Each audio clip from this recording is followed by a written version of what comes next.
Friends, आज हम बात करेंगे फ्यूचर ग्रुप डील की और साथ में हम बात करेंगे रिलायंस इंडस्ट्रीज की। फ्रेंड्स, जैसे कि आपको पता ही है, अभी 3-4 दिन पहले जो दिल्ली हाई कोर्ट ने जो चौंकाने वाला फैसला किया, उससे सब हक्के बक्के रह गए। बहुत ही हार्ड फैसला लिया गया है दिल्ली हाई कोर्ट के द्वारा और एक तरह से बिल्कुल मुजरिमों की तरह पेश किया गया है फ्यूचर ग्रुप के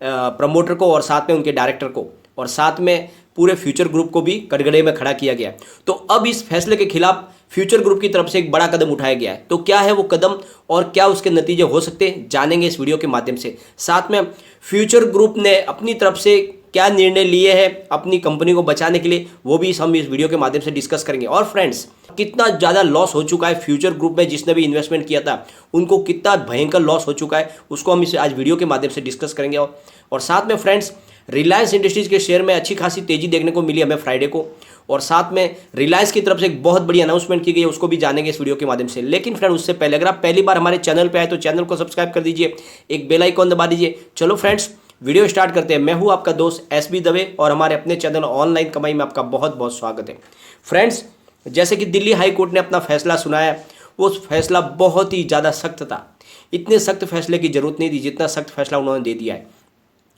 दिल्ली हाईकोर्ट की तरफ से फैसले में कहा गया है कि फ्यूचर ग्रुप की सारी संपत्ति को जब्त किया जाए। साथ में उनके जो प्रमोटर है किशोर बियाणी, साथ में उनके जो कंपनी के जो डायरेक्टर्स है, जो अलग अलग कंपनियों के डायरेक्टर, उन सबको शो कॉज नोटिस भेजा गया है कि क्यों ना आपको जेल में डाल दिया जाए, आपने बहुत बड़ा गुनाह किया है। तो फ्रेंड्स, अब इस फैसले के खिलाफ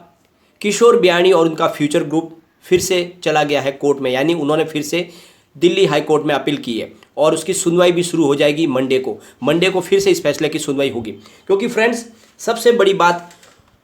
ये जो फैसला लिया गया है दिल्ली हाई कोर्ट की तरफ से, वो बहुत ही ज़्यादा चौंकाने वाला है। इससे पहले बहुत सारे ऑलरेडी इसके ऊपर जजमेंट आ चुके हैं और उनमें सबसे सख्त जजमेंट ये है। और फ्रेंड्स, उनकी तरफ से जो दिल्ली हाई कोर्ट की तरफ से जब कहा गया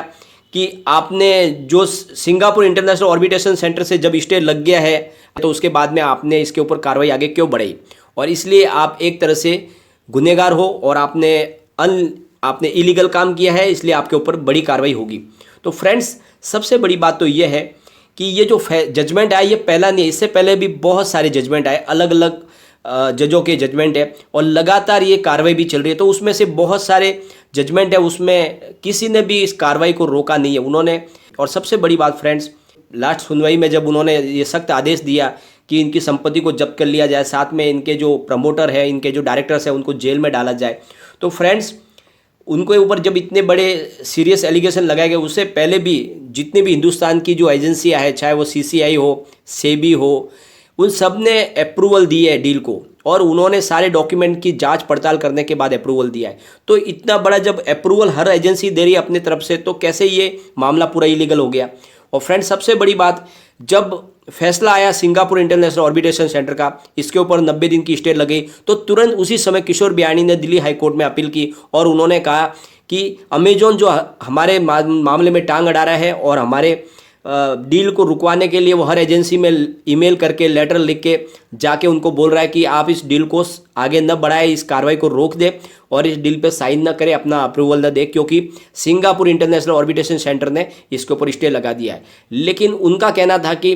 हमारे यहाँ पे सिंगापुर इंटरनेशनल ऑर्बिटेशन सेंटर की जगह नहीं है जब तक हमारे हिंदुस्तान के कोर्ट से उसके ऊपर मोहर न लग जाए। तो जब तक उन्होंने इसके ऊपर कोई मोहर नहीं लगाई, तब तक तो उसकी कोई वैल्यूएशन थी नहीं, और उस दौरान उन्होंने अपने कार्रवाई को आगे बढ़ाया और हमारी एजेंसियों ने भी उसको अप्रूवल देते गए। तो उसमें दोस्त किशोर बियाणी और उसके फ्यूचर ग्रुप का तो है नहीं। और दूसरी बात, जब मामले की सुनवाई सुप्रीम कोर्ट में चली गई और सुप्रीम कोर्ट के जज ने भी जब एनसीएलटी से कहा कि आप इसकी कार्रवाई को आगे बढ़ाते रहे, आप अपना निर्णय न दें, उसको रिजर्व रख लें, तो जब फ्रेंड्स सुप्रीम कोर्ट ने भी माना कि इसमें डील में दम है, तभी तो उन्होंने इसको एनसीएलटी को कार्रवाई को आगे बढ़ाने के लिए कहा। तो जब इतनी बड़ी, जब आगे सुप्रीम कोर्ट की तरफ से ये बात चल रही है और मामला सुप्रीम कोर्ट में पहुंच गया है, और इसीलिए अब इस फैसले के खिलाफ किशोर बियाणी चले गए फिर से दिल्ली हाई कोर्ट में और इसकी सुनवाई फिर से अब शुरू होगी। और सबसे बड़ी बात फ्रेंड्स ये है, अब लास्ट सुनवाई तो सुप्रीम कोर्ट ही होगी और उसके पहले किशोर बियाणी चाहते हैं कि कोई बड़ी कार्रवाई ना हो जाए उनके ऊपर, उनकी संपत्ति को सीज न किया जाए, कहीं उनके स्टोर को बंद नहीं कर दिया जाए, इसीलिए उन्होंने पहले इसकी सुनवाई करवाने के लिए फिर से वो दिल्ली हाईकोर्ट चले गए। और दूसरी बात यह है फ्रेंड्स कि ऑलरेडी किशोर बियाणी और फ्यूचर ग्रुप ने अपील कर दी है सिंगापुर इंटरनेशनल ऑर्बिटेशन सेंटर में, और उनसे अपील करके कहा है कि आप हमें इस मामले से बाहर निकाल दे, फिर बिल्कुल हमको इसको रिमूव कर दे, हमारे इस कार्रवाई चल रही है उसमें से हमको बाहर कर दे, क्योंकि ऑलरेडी हम इसकी पार्टी नहीं है और जो हमारे बीच एग्रीमेंट हुआ उसमें मध्यस्थ अदालत का कोई भी प्रावधान नहीं था, इसीलिए हम इस आदेश को नहीं मानते हैं और कृपया करके आप हमको इससे आज़ादी दे दें ताकि हमारे हिंदुस्तान में इस डील को हम आगे बढ़ा सकें, क्योंकि हमने डील की है रिलायंस इंडस्ट्री के साथ, काफ़ी समय से वो डिले हो चुकी है आपके स्टे की वजह से। आप मेहरबानी करके आपसे रिक्वेस्ट है कि आप हमें अपने स्टे से आज़ाद कर दें और इस मामले से हमें बरी कर दें। तो इस तरह से उन्होंने एक सिंगापुर इंटरनेशनल ऑर्बिटेशन सेंटर में भी ऑलरेडी अपील कर दी है और साथ में उन्होंने अब दिल्ली हाईकोर्ट में भी अपील किया, जिसकी सुनवाई सोमवार को होगी। तो फ्रेंड्स जो फ्यूचर ग्रुप है वो चाहता है कि जल्द से जल्द इसका निपटारा हो, न कि ये लंबा खींचे। और दूसरी बात, सबसे बड़ी बात,